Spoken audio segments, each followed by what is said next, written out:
CJP की जो मांग थी और छात्रों की जो मांग थी वो कहीं ना कहीं सरकार ने मान लिया और धर्मेंद्र प्रधान का जो इस्तीफा है वो सरकार ने ले लिया है। और यहाँ पे देख सकते हैं इस वक्त जो छात्र हैं कितनी खुशी में है।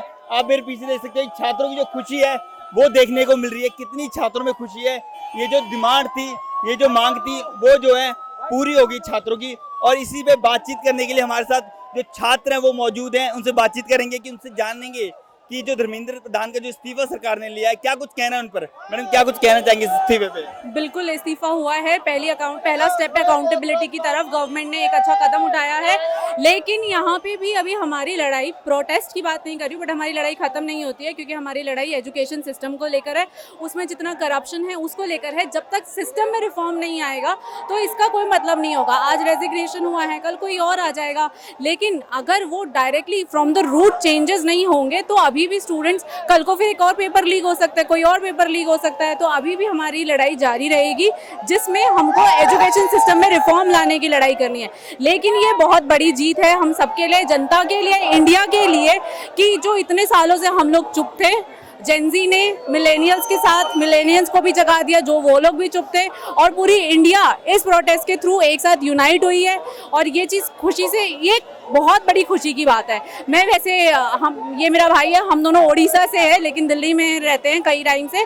मेरा स्कूलिंग, ग्रेजुएशन यहीं पर हुआ है, तो मैं, आज मेरा पहला दिन है, मैं पहले दिन आई और इस्तीफा लेके चली गई। मेरा क्या कहते हैं तीसरा दिन है। मैं 19 को भी था, मैं 20 को भी डंडे खा के यहाँ से गया हूँ। मैंने अपनी बहन को आने के लिए मना किया था क्योंकि वो वर्किंग है, तो हम अपनी फैमिली से हमने डंडा खाया है।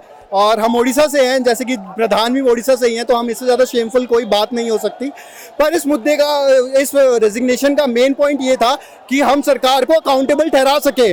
अगर वो गलत करेंगे तो वो रिजाइन करेंगे, उनको जवाब देना पड़ेगा। अब सब जवाब मांगेंगे इनसे और धीरे धीरे सबको जवाब देना पड़ेगा। अभी धर्मेंद्र प्रधान से शुरू हुआ है, फिर अभी होम मिनिस्टर से भी सवाल पूछेंगे कि इन्होंने बच्चों के ऊपर लाठियां कैसे चार्ज करी हैं, कपड़े कैसे फाड़े हैं इलीगली, बिना नेम पैच के। सबके ऊपर अभी सवाल पूछेंगे, सब अकाउंटेबल होंगे। लेकिन ना सरकार जो है वो मंडे को जो सेशन जो शुरू होने वाला दोबारा, उसमें जो है वो बिल लेके आने वाली है, जिसमें ये है कि जैसे कि जो भी एग्जाम जो है लीक होता है उस पर जो जिम्मेदारी है, वो जो जुर्माना है वो तकरीबन 10 करोड़ के करीब कर दिया है, और उसमें जो सजा है वो तकरीबन 10 साल के लिए बढ़ा दी गई है। उसको किस तरीके से देखते हैं आप? ये तो इनको पहले से ही कर लेना चाहिए था, जब इन्होंने लास्ट टाइम भी बोला था और अब ये इस बार भी बोल रहे हैं। 2024 में भी जो हमारे प्राइम मिनिस्टर नरेंद्र मोदी जी हैं, उन्होंने 2024 में भी फास्ट ट्रैक कोर्ट का इंतजाम किया था। उस टाइम पे भी निकल कर आए थे, लेकिन फिर भी वहाँ पे जो मेन कल्प्रिट है उनको जाने दिया था। जब केस हुआ था तो निकल कर आया, कोई मतलब उनके अगेंस्ट कोई प्रूफ नहीं है, जाने दिया। अगर ऐसे ही चलेगा तो इससे कोई फायदा नहीं होगा। बिल का आना, लॉ है हमारे पास, लेकिन लॉ का एक्चुअल में क्या एग्जीक्यूट हो रहा है ऑन ग्राउंड लेवल, वो मेन इंपॉर्टेंट चीज है। ये इस्तीफा जो है ये खाली एक पहला स्टेप है। यहाँ पे जो ये प्रॉब्लम है इससे खत्म नहीं होगी। सरकार को काफी कड़े कानून निकालने पड़ेंगे, ग्रास रूट लेवल से काम करना पड़ेगा, क्योंकि ये जो पेपर लीक का मुद्दा है ये नीचे से शुरू होता है और ऊपर तक सब इस पे खाते हैं। तो एक इस्तीफे से मामला खत्म नहीं हो जाएगा। सरकार को इसके लिए कड़े कानून निकालने पड़ेंगे और अपनी जो एग्जाम कराने की प्रोसीजर्स है, व्यवस्था है, उसको थोड़ा चेंज करना पड़ेगा। क्योंकि इस बार भी नीट के लिए जो कमेटी बनी थी उनने बोला था कि पेपर लीक होने के काफी चांसेस है, बट और उनके जो भी सजेशंस थे सरकार ने नजरअंदाज किए थे और अपने हिसाब से कराया था। तो सरकार को उस भ्रम से बाहर आना पड़ेगा कि हम जो करा रहे हैं सही है, थोड़ा एक्सपर्ट्स की बात सुनिए।